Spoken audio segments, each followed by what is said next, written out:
World express channel में हम आपका हार्दिक अभिनंदन करते हैं। आपके सामने वर्ल्ड मीडिया द्वारा प्रस्तुत है नेपाल की खास खबरें, और इन खबरों को भेजा है नेपाल ब्यूरो प्रमुख हमारे संवाददाता देवेंद्र किशोर ढुंगाना द्वारा।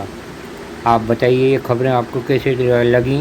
ये खबरें इस प्रकार हैं। कोरोना संक्रमण के कहर का दुनिया की सबसे अधिक चोटी माउंट एवरेस्ट पर कोहराम सुना जा रहा है। अब तक यहाँ 125 कोरोना संक्रमित हो गए। नेपाली कांग्रेस से संबद्ध विद्यार्थी संगठन नेपाल विद्यार्थी संघ ने राष्ट्रपति विद्यादेवी भंडारी और प्रधानमंत्री केपी शर्मा ओली का पुतला दहन काठमांडू पुतली स्थित शंकरदेव कैंपस के आगे किया। यह विरोध प्रदर्शन संसद विघटन के विरोध स्वरूप किया गया।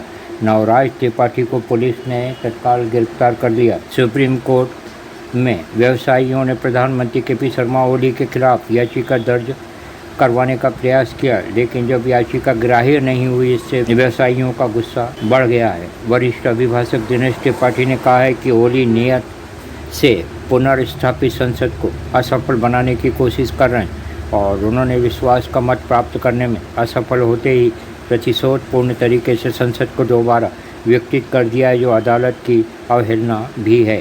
त्रिपाठी ने कहा है ओली को 25 घंटों के भीतर अदालत में उपस्थित कराकर न्याय प्रशासन 2073 की दफ़ा 17,970 के अनुसार इन पर कार्रवाई की जाए। इस धारा के अंतर्गत 1 साल कैद और 10,000 रुपये के जुर्माने का प्रावधान है।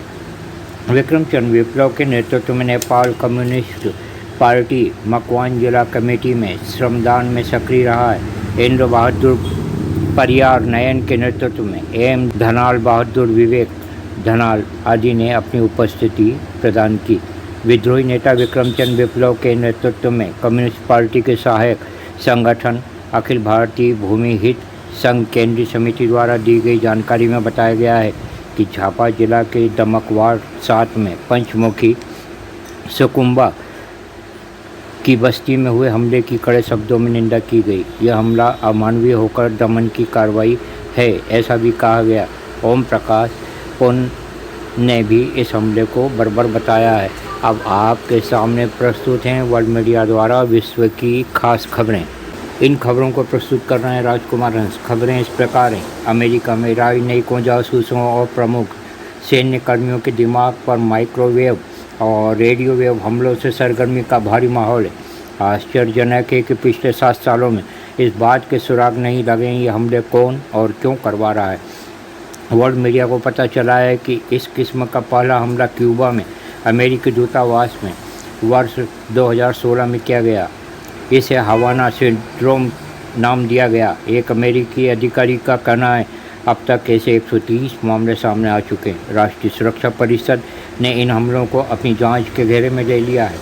अमेरिका के नामवर वकील मार्क जेड ने सरकार पर निष्क्रियता का आरोप लगाया। उन्होंने राष्ट्रीय सुरक्षा एजेंसी के दस्तावेजों के हवाले से कहा है 1990 में एक शत्रु देश द्वारा इस तरह के हमले की जानकारी थी। आश्चर्य की बात है 31 वर्षों बाद भी माइक्रोवेव हमले की तह तक सरकार नहीं पहुंची है। अमेरिका में पिछले वर्ष मिनियापोलिस में पुलिसकर्मी द्वारा मारे गए अश्वेत जॉर्ज फ्लाइट की बरसी पर एक विराट रैली का आयोजन हुआ। इसमें हजारों नागरिकों ने हिस्सा लिया।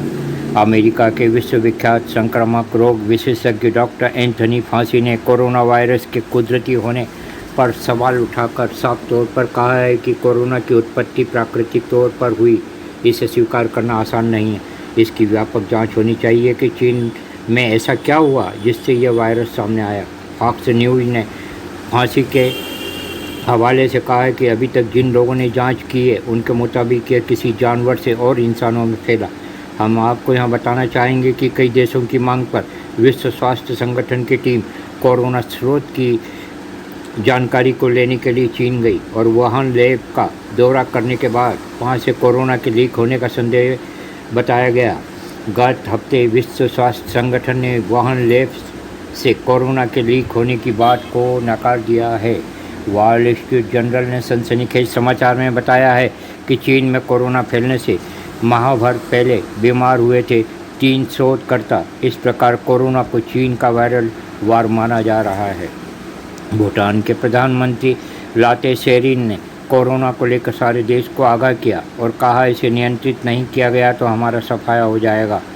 चीन की नीयत में जापान के प्रति खोट आ चुका है। वह यहाँ के दूर दराज के द्वीपों पर कब्जा करना चाहता है। इसे रोकने के लिए जापानी बलों में सैन्य अभ्यास शिजुओका ने पूर्वी फूजी प्रशिक्षण इलाके में किया।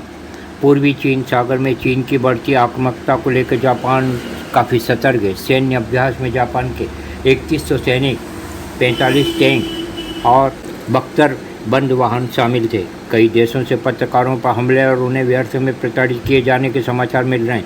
पहला मामला बेलारूस के पत्रकार रोमन प्रोतासेविच का है। इसमें रोमन पर आरोप है उन्होंने प्रवर्तन कर्मियों के व्यक्तिगत डेटा को सार्वजनिक किया था। इस आरोप में रोमन की गिरफ्तारी की जा चुकी है। विपक्ष का आरोप है रोमन पर दबाव डालकर अपराध कबूल करवाया गया है। यह स्मरण रहे, पत्रकार रोमन राष्ट्रपति एलेक्जेंडर लुकाशेंको के आलोचक हैं। दूसरे मामले में पाकिस्तान सरकार तथा सशस्त्र बलों के आलोचक पत्रकार असद अली तूर पर उनके निवास के बाहर 3 अज्ञात हमलावरों ने हमला किया। पत्रकार तूर का एक अस्पताल में इलाज जारी है। वर्ल्ड मीडिया ने इन दोनों पत्रकारों पर अत्याचार ढाए जाने की कड़े शब्दों में निंदा की है। बताइए ये खबरें आपको कैसी लगें। जय विश्व, जय भारत।